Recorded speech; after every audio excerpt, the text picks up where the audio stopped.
harvesting some roosters. Lindsay got a couple really pretty breeds, but we got mostly roosters out of the batch, so they don't serve much purpose for us. We don't need many roosters, so they're going to the freezer.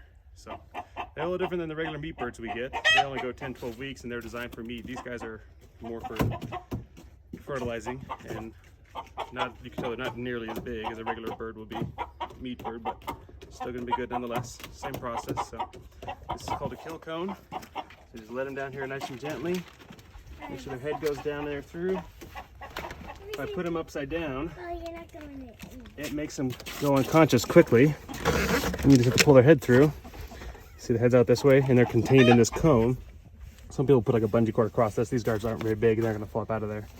So then you're gonna grab your knife and, humanely as possible, quickly bleed out these birds. You do that by cutting the carotid along the side. Now they're gonna jerk a little bit when you move them, so just have a good hand. I usually kind of grab by the comb up here and kind of pull out some feathers to the side so you can see what I'm doing. And I want to go at an angle, okay? You can go right at an angle. You can let that blood start going. And we like to catch the blood in here, and we put that back in our garden. It's good for the garden, like bone meal. So we catch the blood down in here.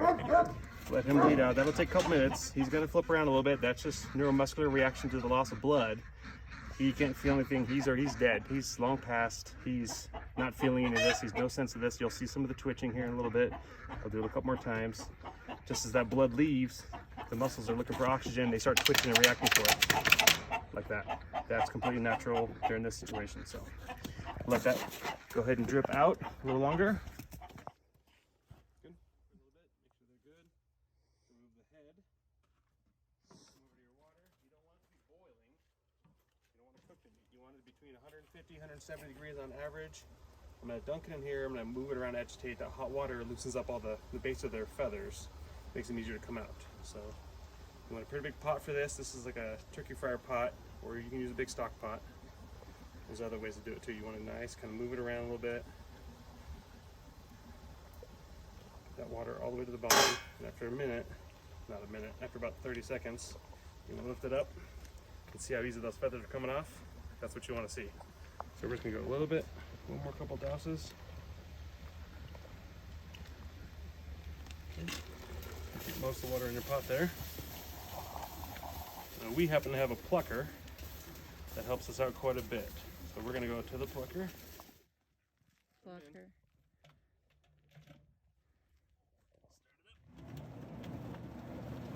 You want to spray a little bit in there.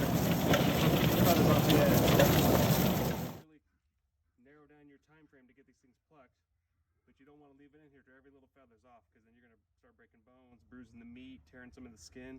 So you got to watch it and kind of see. When you've got most of them off, go ahead and take it out. You can hand pluck the last little bit, so you don't want to leave it too long and mess up your bird. Hopefully when it comes out of the plucker, it's pretty well defeathered.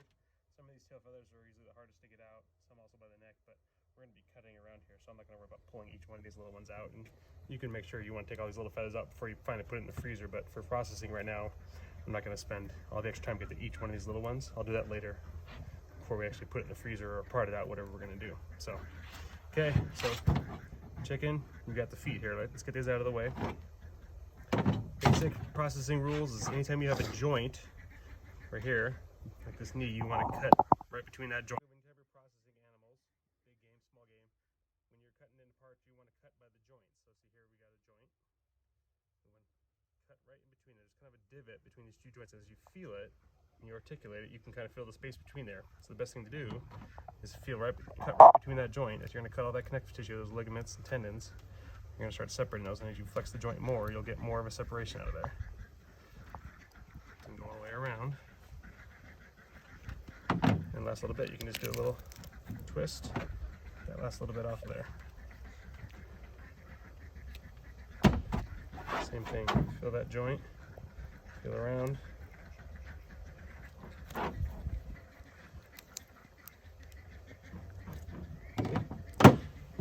Okay, got the bird here. Depends if you want to keep it whole for roasting, then you're just about done except for the gutting part of it, taking the neck off. If you're going to part it, depends if you want to keep the skin on or not. Some people like to have it just keep everything skinless. Some people want to keep it intact. So first, we're going to work on the neck. So we're going to position here. We're going to make a slit back here where you can kind of pinch that skin up and make an incision here. You'll see that white spot between the neck. You can feel the neck up here. You see this kind of white tissue here. That's your best place to cut down through, okay? So you can kind of feel the depression in just above that. So I'm going to reach in. I'm going to trim out some of the skin around here a little bit to give myself a little bit more working area so it's not being quite so tinted. Okay. And right in there, I kind of feel a soft spot right above that white part, right about there. Okay, you're feeling kind of the same thing between joints here. So I'm going to cut down a little bit, being careful. I'm going to feel where I'm at. Okay. I'm going to slide the neck out of that skin there so I can see what I'm dealing with here. So I've got the neck. And then right around here, you have the wing coming up to the shoulder, down here. And then on this side, you're gonna have the windpipe and the esophagus for the food. So you wanna be careful with that. You also wanna watch out for the crop. Crop's a little organ they have to help them digest. Because they don't have teeth, the crop helps them grind down their food. So I usually do this by hand quite a bit so I can kind of feel what's going on. I'm not ripping into anything, okay? Now the crop is right here. It's kind of hard to tell. It's this little pouch that's right next to the shoulder bone here, okay? So I'm gonna kind of just gently try to peel that apart, this little membranes and stuff away from the muscle without severing it. If you do nick it, you just wash everything out. It's not a big deal, but just want to be careful.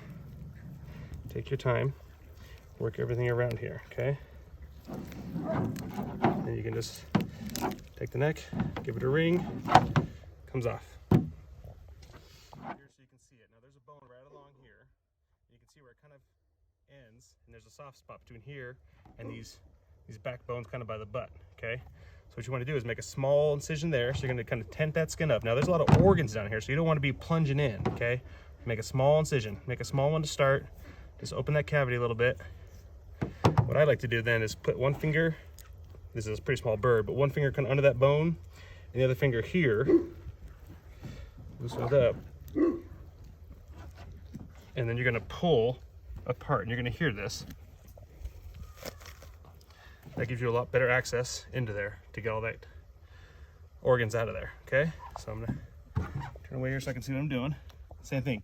I don't want to be going in there with a knife, so what I want to do is use my hand to kind of gently free everything up from the cavity, get all that connective tissue loosened up so I can see what I'm working with. And I want to know when I'm grabbing. I don't want to just, if I grab everything out, I might puncture the intestines and just get guts everywhere. Now we haven't fed these birds for 2 days to try to keep as little as we can in their digestive tract, just in case we do nick something, just a precaution. But if you get something, you just rinse it out really good, really quickly. So here, I believe this is the heart. There's the heart for you. Nice muscle, you can see it's in that tissue. There's the heart. There's some liver right here. I'll pull this out. Try to get it pretty well intact as you want to. Now I'm kind of using my hands and I'm scooping along the rib cage, kind of in the grooves to loosen everything up, okay? It takes a little bit of a feel. And you're gonna kind of feel up against the spine, so I'm loosening everything up, kind of cradling it. Same thing on the other side. And then I'm kind of just raking out towards the vent I've made here, the hole. Gently pulling. And everything's starting to come free. All right, so now I've kind of loosened up quite a bit of the organs in there. You can kind of feel when they start giving way. So gently pull, and everything will kind of just come out this way. There's a kidney, 2 kidneys. That's the liver, this real dark stuff. There's the gallbladder right there, the bile bag. We don't want to rupture that. For sure, keep that intact. And there's the intestines, okay? I'm gonna keep as much of that intact as you can, all right? So I'm gonna get a little bit more peel. And there's still some more in there. The biggest thing in there still is the liver, the lungs. Those are really soft, spongy tissues. So you have to really kind of work your fingers down there. And I have pretty big fingers for this small bird, so it's a little hard to get fingers down in the rib grooves to get all this stuff freed out. Another thing you do is you can also hose it out with water. Good pressure water will break a lot of the stuff out too. So once you have that coming out for the most part, what I'm gonna do now is there's 2 bones that come to a point right here, and you can see right where the vent is there. So we want to cut around that, and there's also a spot on the back of the bird that has a gland right here that we don't want to rupture up in there. So we're going to cut around up in that spot too, okay? So you want to have a nice sharp knife. You want to kind of feel for those spots, And I'm leaving this intact because I don't want to separate and open up that intestine tract right there. So I'm just going to carefully cut down just inside. See, I've kind of freed up there, and there's gotta be, see that bone porter right there. So I'm going to do the same thing on this side over here. Carefully, the fingers out of the way, cut down that way too. Okay, a little bit more, and then I'll flip the bird over. And that gland is right up in here. So what I'm gonna do is I'm gonna cut around like I started down here. And there's a lot of bone right here, so you might dull up your knife if you're not careful. So you wanna be careful with that.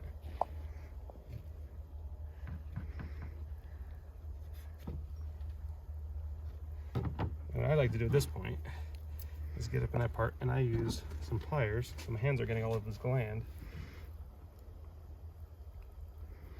Just kind of get in that bottom of that tailbone and just kind of snap that part out of there.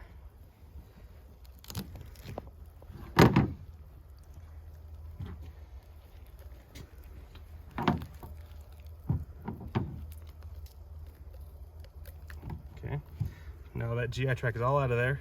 We're just left with meat. Got a little bit more organs clean out of there. This is still intact. We can get rid of that for sure. Don't want that. And then if you want to save any of the gizzard, giblet here, you can feel free to do that. There's some liver. A lot of people like chicken liver. That's liver right there. All this real dark, smooth meat, that's liver.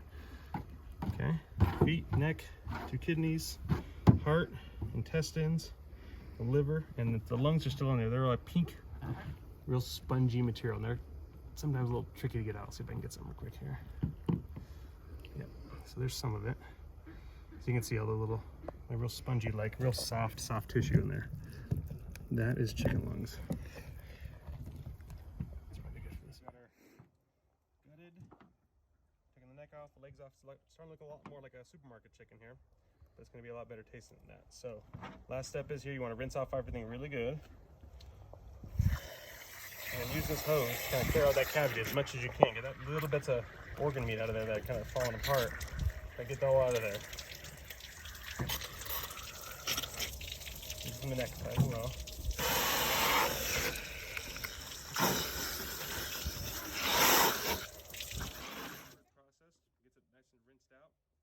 We like to put ours on ice for about 24 to 48 hours. What that does is kind of, we call it ice aging. It lets the muscle enzymes relax and get the meat, keep the meat from getting so tough. So we like to put it on ice for 24 to 48 hours before we process it, like either putting it in shrink bags for whole roasting or hardening it out in shrink wrap and nose bag. So I've got a cooler over here, tons of ice in it. Just set it in there, keep it right on top of the ice, okay?